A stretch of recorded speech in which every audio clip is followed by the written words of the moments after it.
नमस्कार साथियों। आज हम करेंगे कक्षा 10वीं का जो फाइनल एग्ज़ाम के अंदर जो पेपर आने वाला है वो पेपर कैसा होगा, किस प्रकार से होगा, कितने क्वेश्चन होंगे, कितने कितने नंबर के होंगे और कैसे करना होगा उसके बारे में हम बता रहे हैं। पहले पता होना चाहिए एक क्वेश्चन क्या है। 1 से 20 तक जो क्वेश्चन आएंगे वो एक एक नंबर के होंगे और बहुकल्पी प्रश्न होंगे। यानी उसके अंदर क्या सत्य सत्य के बारे में भी क्या हम दे सकते हैं। यानी सबसे छोटे जो क्वेश्चन होते हैं वो 1 से 20 होते हैं। फिर आते हैं 21 से 25, ये होते हैं अति लघु उत्तरीय उत्तर। ये क्या है, 2-2 अंक के प्रश्न होते हैं। उसके बाद में तीसरा कॉलम होता है 26 से 31, ये होते हैं लघु उत्तरीय प्रश्न, इसमें होते हैं 3-3 अंकों के प्रश्न होंगे। फिर अगला आता है चौथा कॉलम 32 से 35, दीर्घ उत्तरीय होते हैं। ये 5-5 प्रकार के, ये 5-5 अंकों के प्रश्न होंगे। अगला भाग अड़ा भाग होता है, ये होता है 36 से 38 तक। इसके अंदर क्या 4-4 अंक के प्रश्न होंगे। यानी सभी के जितने क्वेश्चन आते हैं उन क्वेश्चनों को करना हमें जरूरी होता है। फिर क्या है, आज हम वही क्वेश्चन करने हैं जो क्वेश्चन का पेपर करने का तरीका कैसे होगा। सबसे पहले दिया बहुकल्पी प्रश्न, तो आज हम वही बहुकल्पी प्रश्न वही प्रश्न करेंगे जो मोस्ट इंपॉर्टेंट है और आने की पूरी पूरी संभावना होती है। इसलिए इस क्वेश्चनों को, इस बहुकल्पी प्रश्नों को बड़े ध्यान से अच्छी पूर्वक करना है। चलो भी हम शुरू करते हैं बहुकल्पी प्रश्न। देखो पहला क्वेश्चन क्या दिया गया, 65 और 117 के HCF को 65 m-117 के रूप में व्यक्त किया जाए तो m का मान क्या होगा। इसमें दिया हुआ है 65 और दिया हुआ है 117 भाई। अब दोनों का क्या निकालना है, पहले HCF निकालेंगे भी। क्या करेंगे HCF, तो 65 का HCF 65 का अभाज्य गुणनखंड बनाएंगे। अभाज्य गुणन क्या होता है, पहले किसी पे जाता है 5 पे, 5 पे लेके ना देख 13, 13 से करते हैं 1। फिर 117 का अभाज्य गुणनखंड किस पे चल जाएगा, ये 3 पे, 3 पे 3 दिए 9 3 27, 3 से चल जाएगा 13। अब इसके 65 का अभाज्य गुणनखंड क्या बना हुआ है, 5 गुणा 13, और 117 का अभाज्य गुणनखंड 3 गुणा 3 गुणा में 13। और जो HCF होता है, जो दोनों के अंदर कॉमन होता है, दोनों के अंदर कॉमन क्या है हमारे पास में, जो 13 मिला हुआ है। तो HCF क्या है, HCF आया हुआ है 13 भाई। अब इसके अंदर बोला क्या इसने, 65m- यानी HCF को 65m- दूसरे के रूप में करना है। तो क्या लिखना है, 65m-117 को किसके रूप में, HCF के रूप में व्यक्त करना है। HCF कितना है, 13 के रूप में व्यक्त कर दोगे इसको। ठीक है, तो 117 को इधर ले आओ भाई। 65m बराबर है 13 प्लस का 117, ये जोड़ेंगे कितना आ जाएगा 130। m की वैल्यू निकालनी है, m बराबर है 130 बटा में क्या आ जाएगा 65, 65 दूनी 130। तो आंसर क्या आ जाएगा इसका 2 आ जाएगा भाई। ठीक है, अब इसका आंसर क्या आ गया 2। देखो अब इसका दूसरा भाग क्या दिया गया है। दूसरा भाग दिया गया, यदि धनात्मक पूर्णांक a और b, x a बराबर x की 3 y की 2 और b बराबर रखे x y की 3 व्यक्त किया जाए तो जहाँ x और y अभाज्य हो तो HCF a और b रखे। a की वैल्यू क्या दिया है यहाँ पे, x की 3 y की 2, और b क्या दिया है, b दिया हुआ है x y की 3। निकालना क्या है, x और y अभाज्य हो तो HCF निकालने के लिए किसका, a और b का, इसका गुणनखंड देखो भाई। HCF में जो दोनों में कॉमन आता है, इसमें x की 3 है, यहाँ पे रखे x, तो क्या मिलता है इसमें x, यहाँ पे y की 2 है और यहाँ पे y की 3, तो क्या आ जाएगा y की 2। तो दूसरा आंसर क्या आ जाएगा x और y की 2।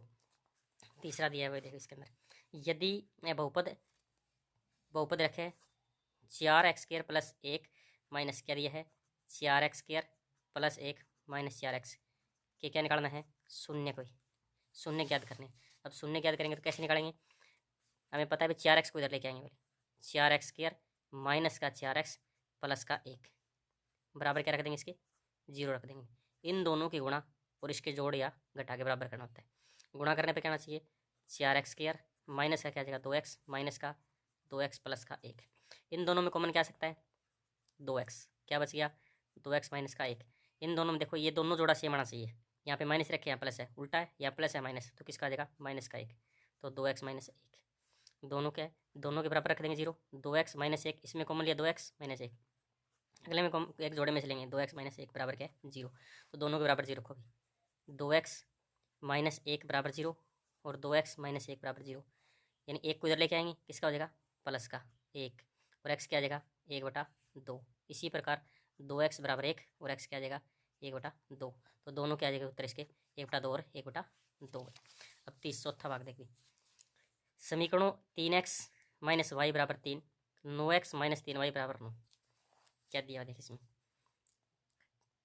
3x माइनस वाई बराबर है 9। अगला दिया हुआ है 9x माइनस 3y बराबर 9। x और y के मान ज्ञात कीजिए, भी कौन सा हल है या नहीं है। देखो कैसे निकालेंगे, a1 क्या है हमारे पास में, a1 दिया गया है 3, b1 माइनस 1 और c1 9, और a2 9, B2 -3 और C2 9 है। नहीं, 3 दिया हुआ है यहाँ पे, क्या रखे 3 रखे, 3x - 5 3 है, यहाँ पे क्या 3 है, तो क्या लिख देंगे A1 बटा A2, B1 बटा में B2, C1 बटा में C2। A1 क्या है 3/9, B1 B2 -1/3 और 3/9।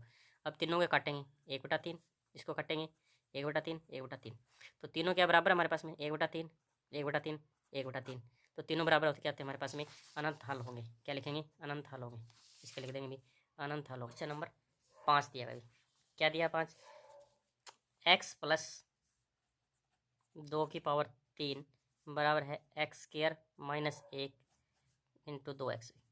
अब इसमें दिया गया किस प्रकार का समीकरण है, किस प्रकार का भी, इसमें द्विघात एक ही घातीय है, द्विघातीय है, त्रिघातीय, इनमें से कोई नहीं है। अब इस ये हमारे पास फार्मूला आ जाएगा a + b3 का भाई, तो क्या जाएगा a3 + b3 + 3ab और a + में b, तो यहाँ पे 3 आने लग रहा है, यहाँ पे 3 आने, तो इसका मतलब ये क्या हो जाएगी त्रिघातीय हो जाएगा हमारे पास में, क्या आ जाएगा इसका त्रिघातीय। अगला रखा है 10 7 4 में एपी का 30वां पद निकालना है। ए क्या है इसके अंदर 10, डी क्या है 7 - 10, क्या आ जाएगा -3, निकालना कौन सा है 30वां पद। 30वां पद का सूत्र क्या होता है a + में 29 डी, ए की वैल्यू 10 + 29 और डी -3 में। अब 10 प्लस और माइनस गुणा माइनस 29 दिए 87, किसका आ जाएगा -77, इसका आंसर क्या आ जाएगा -77। अगला रखे अभी समान भुजाओं की समान तथा दो बहुभुज समरूप होते हैं यदि उसके संगत कोण है। त्रिभुज क्या देखिए है, देखो अभी ये त्रिभुज दी गई है, ये त्रिभुज की भुजा इसके बराबर है या इसके बराबर है या इसके बराबर है। इसने पूछा है क्या इसके संगत कोण बराबर हो गए, हाँ, तो इसके क्या संगत कोण क्या हो जाएंगे इसके, ये संगत कोण इसके बराबर हो जाएंगे, यानी ए कोण किसका बराबर हो जाएगा ABC, ए पी का क्यू और बी क्यू का और सी आर के बराबर हो जाएगा। ठीक है, क्वेश्चन नंबर 8 देखो, एक रेखाखंड का एक सिरा मूल बिंदु है जिसका मध्य बिंदु ए और 0 तो दूसरे सिरे निर्देशांक क्या कीजिए। अब ये दिया गया है एक सिरा क्या रखे मूल बिंदु 0 0 रखे, मूल बिंदु क्या होता है 0 0 0 और 0 होता है, और मध्य बिंदु ये मध्य बिंदु, इसका मध्य बिंदु क्या रखे है 1 और 0 रखे है। दूसरा सिरा मान लिया हमने XY। ठीक है, अब निकालना क्या मध्य बिंदु क्या होता है x1 + x1 y1 x2 y2, यानी 0 प्लस में क्या लिख देंगे हम x बटा में 1 बराबर क्या रख देंगे बटा में 2 बराबर क्या रख देंगे 1। अगला क्या रख देंगे 0 + y बटा में 2 बराबर क्या रख देंगे 0।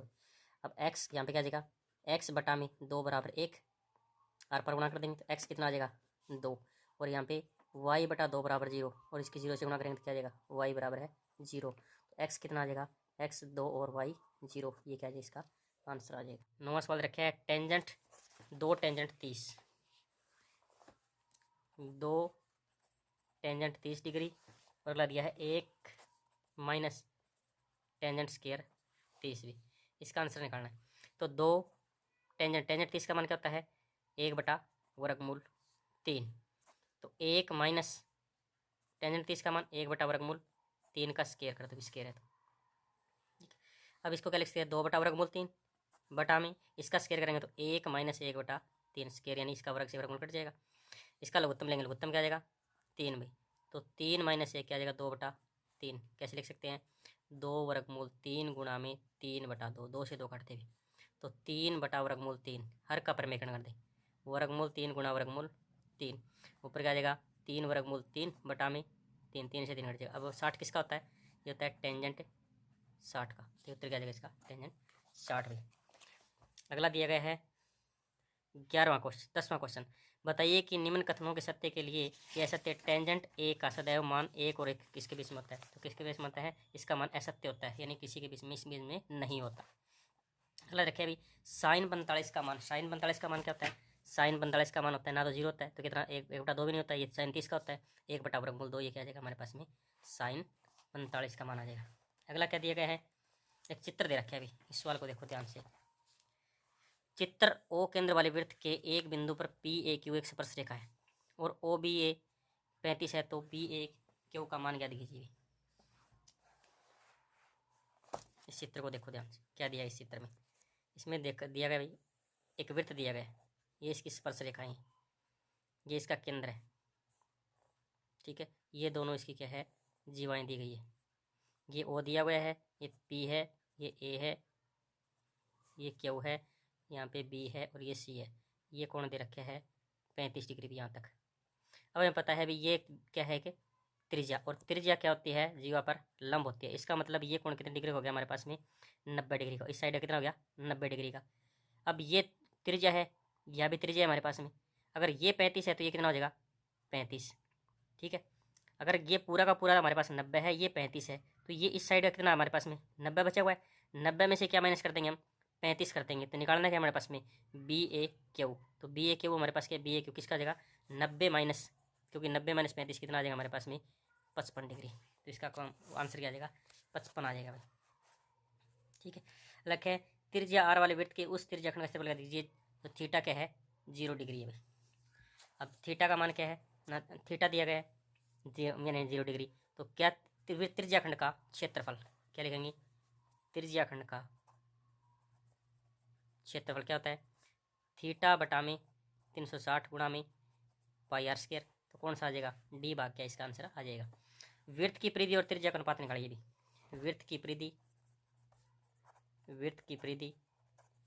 रखिए, वृत्त की परिधि और त्रिज्या का अनुपात।